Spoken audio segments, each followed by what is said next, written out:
Salam kerahiman. Hari ini akan bicara tentang Wahyu yang ke-9. Dari diary nomor 327, bicara juga tentang gambar kerahiman ilahi. Ini juga bisa Bapak Ibu katakan kepada para pastor, ya, nomor 327. Kita baca ya. Pernah Bapak pengakuanku, yaitu Pastor Sopocko, bertanya kepada aku, di mana tulisan itu harus ditempatkan. Sebab tidak ada cukup ruang dalam gambar itu untuk mencantumkan segala sesuatu. Aku menjawab, aku akan berdoa dan memberikan jawaban pekan depan.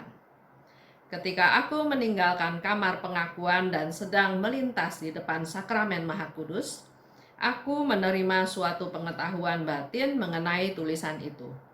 Yesus mengingatkan aku akan apa yang telah Ia beritahukan kepadaku pertama kali, yakni bahwa 3 kata itu harus tampak dengan jelas. Yesus, Engkau andalanku. Yesu ufam tobie.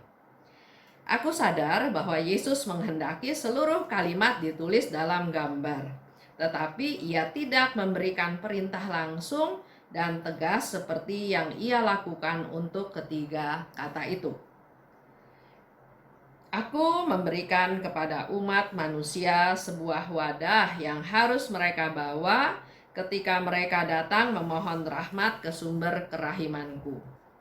Wadah itu adalah gambar ini dengan tulisan, Yesus, Engkau andalanku. Jadi kalau ingat cerita minggu lalu, dalam proses pelukisan gambar tersebut ada pembahasan gambar ini mau dikasih nama apa. Baik ada pendapat dari Pastor Sopocko, juga ya didiskusikan ya. Dan ternyata tulisannya adalah Yesus Engkau andalanku, dan gambar itu namanya gambar kerahiman ilahi. Pertanyaannya, di mana tulisan Yesus Engkau andalanku, Yesu ufam tobie mau dicantumkan? Karena menurut Pastor Sopocko, gambar itu sudah penuh. Suster Faustina minta waktu untuk bertanya kepada Yesus. Dan dengan jelas, Suster Faustina katakan, 3 kata harus tampak dengan jelas, harus kelihatan. Yesus, Engkau andalanku. Yesu ufam tobie. Pernah sharing ini ya, pernah suatu kali, ini awal mula saya dan Haryanto tahu tentang devosi kepada kerahiman ilahi. Tahun 2000, ada seorang teman pulang dari Roma. Dia membawa oleh-oleh, memberikan gambar kerahiman ilahi kepada kepada kami berdua. Kami bingung, ini ada gambar Yesus, aneh lagi ya, kok ada mengeluarkan 2 sinar dari hatinya. Tapi karena nggak ngerti, ya kami tutup, kami simpan. Karena kami ikut KPKS, bertemulah lebih sering dengan Pak Stephen Lex. Di sana Pak Stephen Lex mengajarkan bercerita tentang devosi kepada kerahiman ilahi, menyebut soal gambar kerahiman ilahi. Jadi akhirnya kami berpikir, oh ternyata gambar yang waktu itu dikasih oleh seorang teman itu adalah gambar kerahiman ilahi. Kami buka lagi, kami pasang, kasih frame, bagus. Suatu hari waktu Pak Stephen memberikan pengajaran ya di dalam komunitas Lumen Christi, Pak Stephen lihat gambar itu. Dia bilang, gambar ini bagus, tapi nggak sah. Loh, kenapa Pak Stephen nggak sah? Gambar ini gambar kerahiman ilahi, tapi tidak ada tulisannya. Jadi kalau tidak ada tulisannya, maka ini bukan gambar kerahiman ilahi, ini tidak sah. Ternyata tulisan itu sangat penting. Jadi bukan hanya gambar, tapi tulisannya seperti yang disebutkan di nomor 327 ini, di mana Yesus minta 3 kata itu kelihatan dengan jelas. Yesus, Engkau andalanku. Kalau nanti Bapak Ibu baca lagi buku diary Suster Faustina, itu juga disebutkan bahwa tulisan Yesus Engkau andalanku bukan hanya sekedar tulisan, tapi semacam suatu tanda tangan, suatu komitmen, suatu kepercayaan, suatu kesepakatan antara saya sebagai devosan kerahiman dengan Tuhan. Bahwa saya sepakat, saya berjanji bahwa Yesus, Engkau andalanku. Itu sebagai suatu tanda tangan, suatu komitmen dari kita devosan kepada Tuhan. Nah, kalau kita baca lagi apa yang dikatakan oleh Suster Faustina di sana ya, dia katakan begini. Aku sadar bahwa Yesus menghendaki seluruh kalimat ditulis di dalam gambar. Tapi ia tidak memberi perintah langsung dan tegas seperti yang ia lakukan untuk 3 kata tersebut. Jadi Suster Faustina sebetulnya tahu yang harusnya ditulis di gambar tersebut adalah tulisan lengkap, kalimat lengkap. Tapi dikatakan dia tidak memberi perintah langsung dan tegas seperti yang ia lakukan untuk 3 kata tersebut. Jadi Suster Faustina mengambil kesimpulan 3 kata ini harus ada. Yesus, Engkau andalanku. Tapi sebetulnya dengan gambar kerahiman ilahi itu, Tuhan Yesus mau berkata bahwa dengan kamu melihat gambar ini, kamu ingat apa yang Yesus katakan di nomor 186 atau 187.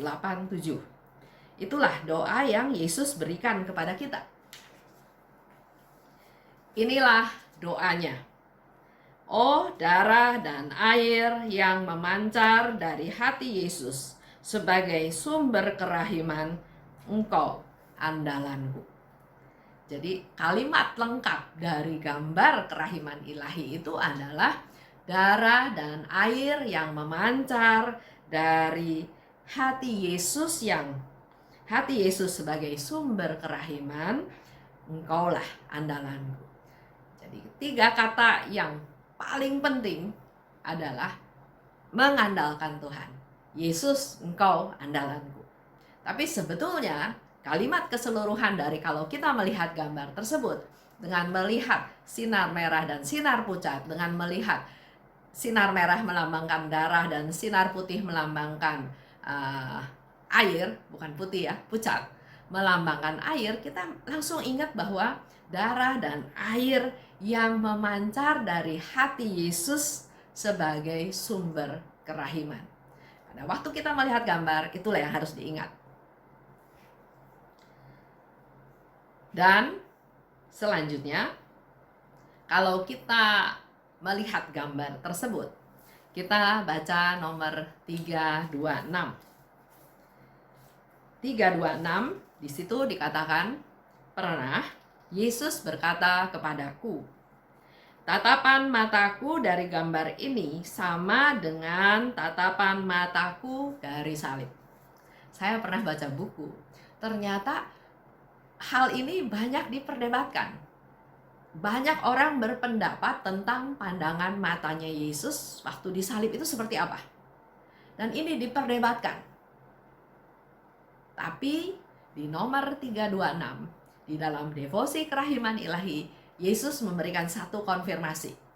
Bahwa tatapan mataku dari gambar ini adalah sama dengan tatapan mataku dari salib.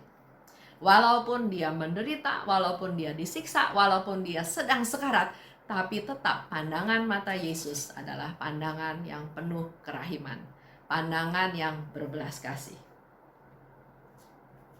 Nah, ini boleh menjadi refleksi buat kita semua juga.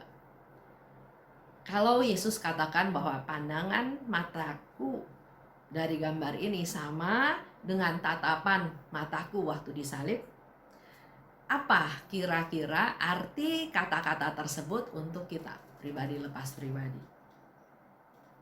Dan dengan pandangan mata Yesus yang seperti itu kepada kita pribadi lepas pribadi, apa reaksi kita? Apa tanggapan kita terhadap pandangan mata Yesus tersebut? Dan sebagai satu sharing ya, ternyata kata-kata Yesus, engkau andalanku itu sangat luar biasa, sangat powerful. Ini ada cerita seorang pastor. Dia melakukan pelayanan ke luar pulau dan di sana mengalami sesuatu masalah yang tidak bisa diatasi baik oleh dia maupun oleh panitia penyelenggara. Karena sudah buntu, tidak ada solusi lagi apa yang harus dilakukan, dia cuma berdoa, Yesus engkau andalanku, Yesus engkau andalanku, Yesus engkau andalanku. Dan dengan doa seperti itu, sesimpel itu, ternyata Tuhan memberikan jawaban, memberikan solusi sehingga masalah yang sepertinya tidak bisa diatasi akhirnya bisa diatasi dengan sangat baik. Memang doa singkat, Yesus engkau andalanku itu juga sangat luar biasa. Buat Bapak Ibu dimanapun Bapak Ibu berada, selalu ingat dengan doa singkat tersebut, Yesus engkau andalanku. Dan pada waktu melihat gambar, kita ingat doa yang Yesus berikan kepada kita. Oh darah dan air yang memancar dari hati Yesus sebagai sumber kerahiman. Jadi kita lihat gambar tersebut adalah darah dan air yang Yesus berikan kepada kita yang memancar dari hatinya yang adalah sumber kerahiman. Engkau andalanku. Itu aja untuk hari ini. Salam kerahiman.